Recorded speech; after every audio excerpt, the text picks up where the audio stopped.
Perfect. Thank you so much, Programmatic Pioneers, for having us this morning. And welcome to everybody listening on the call. I have the wonderful Neel with me from L'Oreal, and we're super excited to discuss all the latest and greatest, and specifically in APAC, which is amazing because I'm focused most of the time in EMEA. So it's really nice to get a completely different point of view.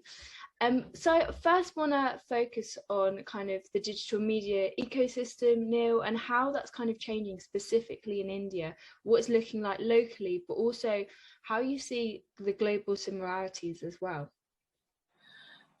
First of all, thank you, Emily, for initiating this conversation, and thank you, Team Programmatic Pioneers, for inviting me over. I'm really excited for the same. And coming to your question, I think it's a very interesting question to set the context of how the APAC and the India's side of the world is in the digital ecosystem. So if I have to draw a line, Emily, 3 to 4 years back, the digital ecosystem in numbers in the country was roughly 250 million monthly active users, which has grown up to 550 million as of today. So there's a significant growth within the digital ecosystem.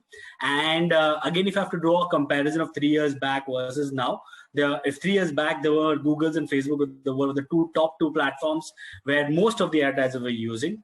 But over the years, I think we have seen OTT jumping, we have seen connected TV jumping, we have seen e-commerce really picking up. So what you would have seen globally, it has also moved back to India, and we see that in our current digital ecosystem as well. As we are part of Programmatic Pioneers, I think in front of Programmatic ecosystem as well, we have seen a sea change in India. I think gone are the days where we were using Programmatic only targeting relevant audience. I think we have moved into a situation where e-commerce guys are having Programmatic and they're having their own DSPs itself. So I think from an ecosystem perspective, Emily, there has been a huge change, and the digital ecosystem is growing at 30-40% and moving really fast. Coming to your latter part of the question, which was largely on do I see any trends popping up? So as I mentioned earlier, there are multiple trends which have seen before time resemblance thanks to COVID, because of lockdown, because of pandemic, digitization has really accelerated in this part of the country as well, this part of the world as well. And connected TV, OTTs, e-commerce advertising are the common trends. But for me, I would believe one of the special trend which is there to look out in this side of the world is social commerce. And there are multiple branches of social commerce, Emily, like video commerce, conversational commerce. But overall, I believe social commerce is there to stay because of the current situation. I think that's one of the biggest trend I am picking up now. Amazing. So many opportunities, right? And so exactly. Actually, when we talk about the opportunities, like how do you know where to kind of put budgets and invest money? Because there's so many different new and exciting products out there, right? And it must be a bit of a whirlwind sometimes. So how do you choose that? I mean, if you ask a marketeer's head and a media guy's head, you'll get a different answer to that. From a perspective, media guy will be more into budget plowing into more efficiency driven, whereas a marketer would want more and more business and more awareness. So from a perspective of opportunities, I believe, Emily, I think largely the audience whom are we targeting have become so much smarter than the advertisers itself. So whatever we are advertising into the entire digital ecosystem, we need to ensure there is certain tailor-made stuff into the digital opportunities. And when I say where are we parking, again, I will give you a resemblance of 3 years, 4 years back of a media mix. It was almost 80 to 90% dominated by the top two guys, like social and a video at a Google and a Facebook.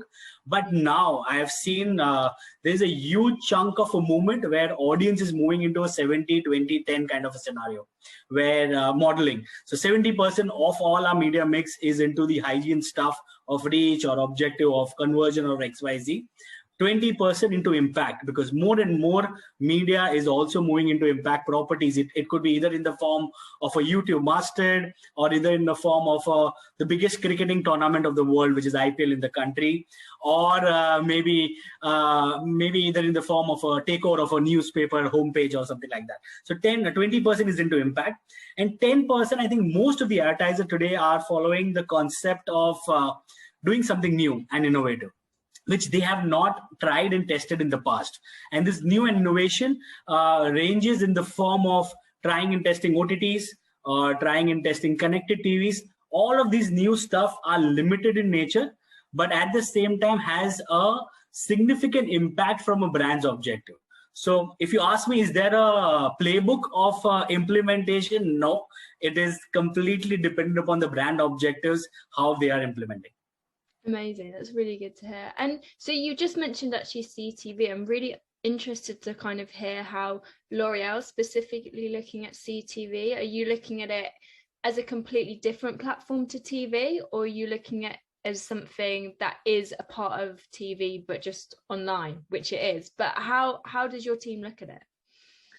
I think it's an interesting concept. I'll tell you. I think it's an interesting concept. Why I will tell you, because connected TV in this part of the world, currently, if I have to give you some numbers, we are roughly 6 million or 7 million households who are penetrated with connected TV. But we are a country of 1 billion plus population, and 200, 300 million. So for compared to that, that's limited version of connected TV penetration.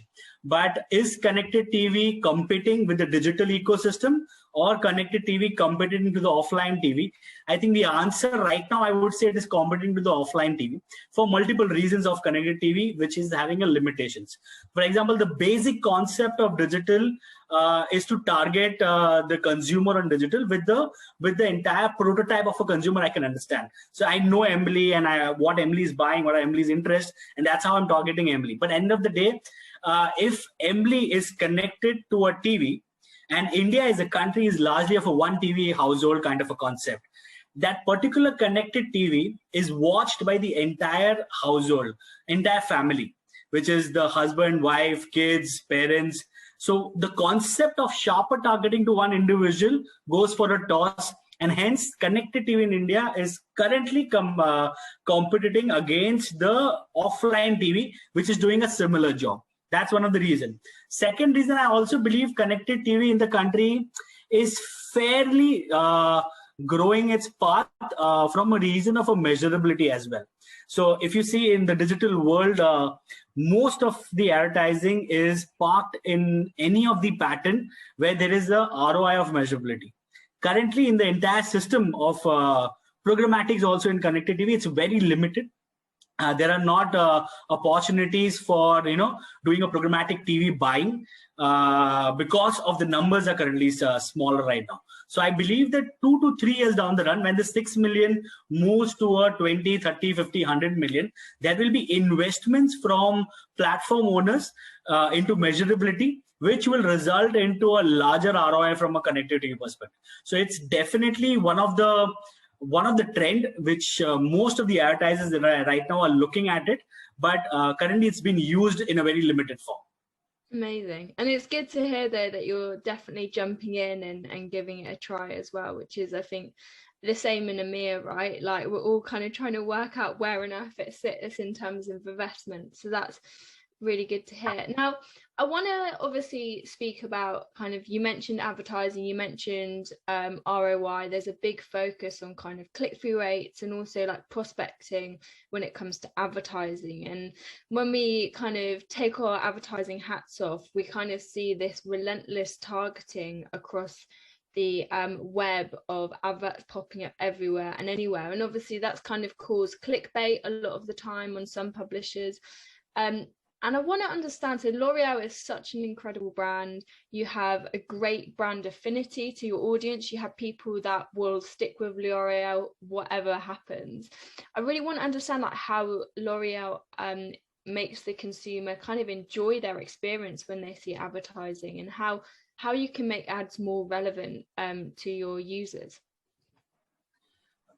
Before I jump into L'Oreal, I would really want to as you rightly mentioned, relevancy is one of the important things from any advertiser perspective. I think it's really important from an advertiser perspective that whatever we are targeting to our consumers on digital world, relevancy has to be the number one criteria. And when I say relevancy, it is not only in creating the ad, but also targeting the ad. So I use concepts. So I will again jump a mixture of a L'Oreal plus a common answer. So we at L'Oreal, we use a lot of DCO while creating the concept. So when I say DCO is dynamic creative optimization. So when I'm creating my digital assets, I am not only restricting myself to the key visuals or the top 5 digital assets which I've created. We use DCOs and other texts in order to ensure that there are hundreds and thousands of digital creatives which are created and targeted basis the interest of my consumer. I'm not creating one and ensuring that I'm giving away all my consumers in the same line. So that's one version of creating the concept. I mean, gone are the days where we are also thinking that a TV ad will be played on a digital assets. I mean, that was 5 years back. Even after that, 3 years back, we moved that we need to edit the television ad in order to fit into a digital version. I think that's also has become history. What we are right now doing is that while we are creating the asset, Emily, that's where only we are started thinking how a different storyline or a different shoot has been done specifically to digital. So the television commercial and the digital commercial are completely different basis the interest levels on the digital. So that's the entire concept of creation of ads. If you see on the other side, and again sticking onto the point of relevancy, Emily, if how much ever you would have created the best of the ads, if the ad is not targeted to the audience in the right frame of relevance, it will go for a waste. So for example, one of the bestest ad also, if targeted to me at a 15 plus frequency, I'm going to get irritated and I'll start hating the ad. At the same time, for example, I am having stomachache and I'm searching for some videos which will cure stomachache back at home. And I get a restaurant ad in that. I'm really, how much ever that awesome ad it will be, I'm not really going to be interested in that version of concept. So apart from relevancy on creating the ad, it is also important that we bring in relevance while we are targeting the ad also. I think a combination of this is what we have been using at L'Oreal. And we at L'Oreal call ourselves as a beauty tech organization. And that's where it's a great combo of beauty, which is visually appealing and also internally beautiful. And on the other side, digital, which is all about mobile phone, all about smartphone, which has a screen, which is great visually appealing, and a camera behind it, which clicks amazing pictures. So I think we believe that digital and beauty is a perfect match. And relevancy in creating any of our assets is what we look at L'Oreal. Absolutely. And actually, to be fair, as a personal user, I have used your L'Oreal app, so I can confirm it works very well. So actually, going on to new technology, we've seen so many different behaviors over the last 12 months due to the pandemic, and I'm really kind of wanting to know how if you've targeted people differently during the pandemic, but also what have you seen in terms of people listening, or are they looking at things quite differently to what they used to do before essentially the pandemic? It's a lot of things in your question. So let me try and break it down from a perspective. So I think, Emily, pandemic, one of the biggest things which we have seen is that pandemic has changed a lot of thinking among the consumers. I mean, most of the consumers who we were targeting has become so easily accepting the digital acceleration, which we thought would take almost 4 to 5 years if the pandemic wouldn't have been consideration. To give you an example, the digital wallet was so much accepted among the younger generation, But thanks to the pandemic, where banks were not operational and a lot of other stuff, we saw that online transaction significantly increased among the elderly audience also. I was surprised and shocked that my parents were using OTPs while making any of the transactions. But I think that's the good part about this current situation, I would say, which has helped the ecosystem grow from a perspective. How are we differently targeting? I think so. We have moved where the audience have moved.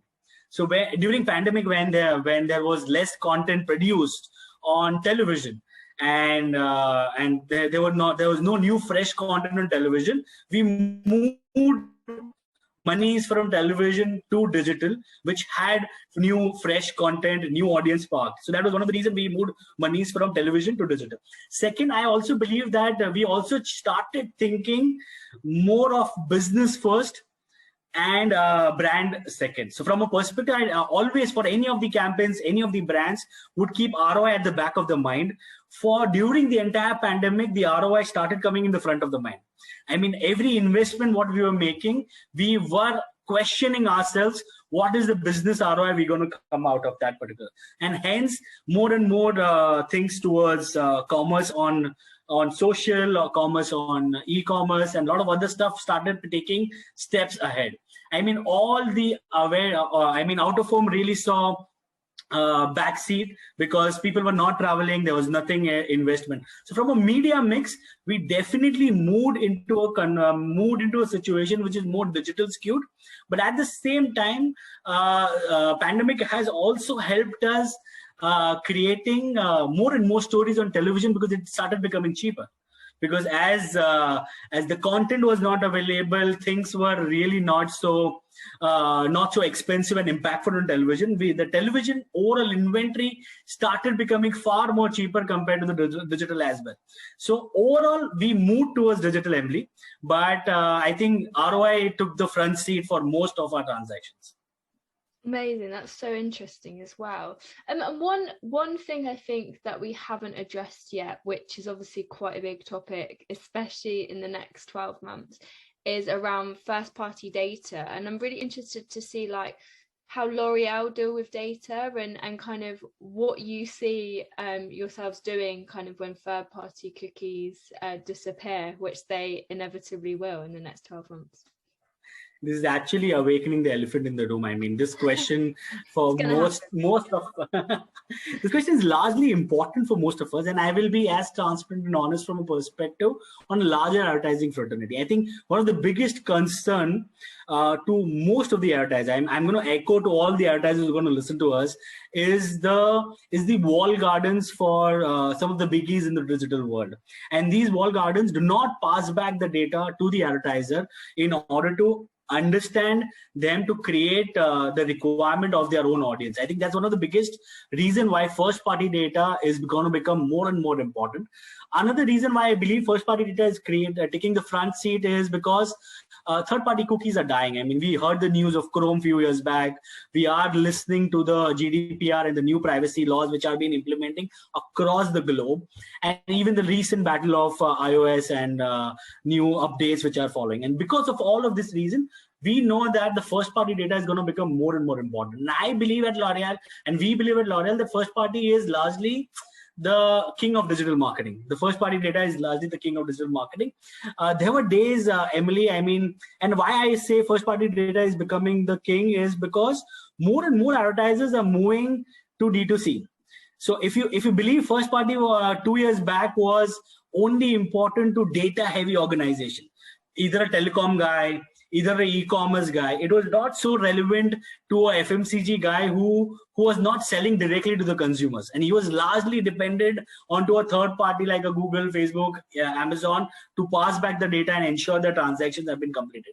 But more and more organizations moving to D2C, I believe the DMP and the CDP, which was just a concept into a very selective version of industry, have started taking front seats into most of the FMCGs as well.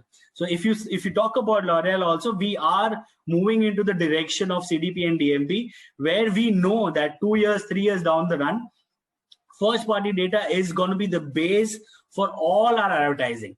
And if I do not understand my consumers from scratch, it will become, I'll be in trouble largely. So in order to avoid that situation, most of us are moving into a direction of first party data. I think that's where I believe it's the future of first party data. Yeah, 100%. Great. And actually, so talking about the future in general, L'Oreal has so many amazing brands, right? And unfortunately, we didn't have time to go through the whole of the future of L'Oreal, but I'm really interested to see kind of where L'Oreal's focus is for the future in the digital landscape. What does that look like? Big question. Again, it's a very broad question and a lot of things to attend to it. But from a perspective, as most of our listeners are into the programmatic experience, let me stick to the future of programmatic first, and then moving into L'Oreal into a direction of that. So I believe, Emily, programmatic is present and evolving into every concept, but the unified form of programmatic is currently absent. And the future of programmatic is unified programmatics. When I say unified programmatic, there is programmatic, Emily, into social. It's also there into video. It's also there into e-commerce. But there is no unique one version of programmatic platform which will help a brand to target all of these platforms altogether. I think that's the future of programmatic, which I believe. And if I have to answer it from a perspective of L'Oreal, I think L'Oreal in India and globally also largely has been in the space of digital first. And I mentioned earlier also to you that we call ourselves beauty tech organization. And we do not believe, to be very honest, we believe in a planning or a marketing concept of chasing the consumer, not the platform. So end of the day, if my consumer is moving from television to digital, I will chase the consumer, not chase the platform where he or she is present. So from that perspective, I think there is lots to explore from L'Oreal perspective, especially into the regions of D2C, into the regions of social commerce, and also taking e-commerce DSPs as pilots and taking it forward. I think that's something new which all of us want to move into a direction, keeping ROI into consideration for all our investments. Amazing. I mean, I'm excited for the future of L'Oreal. That sounds brilliant. I want to thank you so much, Neel. It's been an absolute pleasure speaking to you this morning. And yeah, thank you so much for jumping into Programmatic Pioneers. Thank you. Thank you. Thank you to everyone.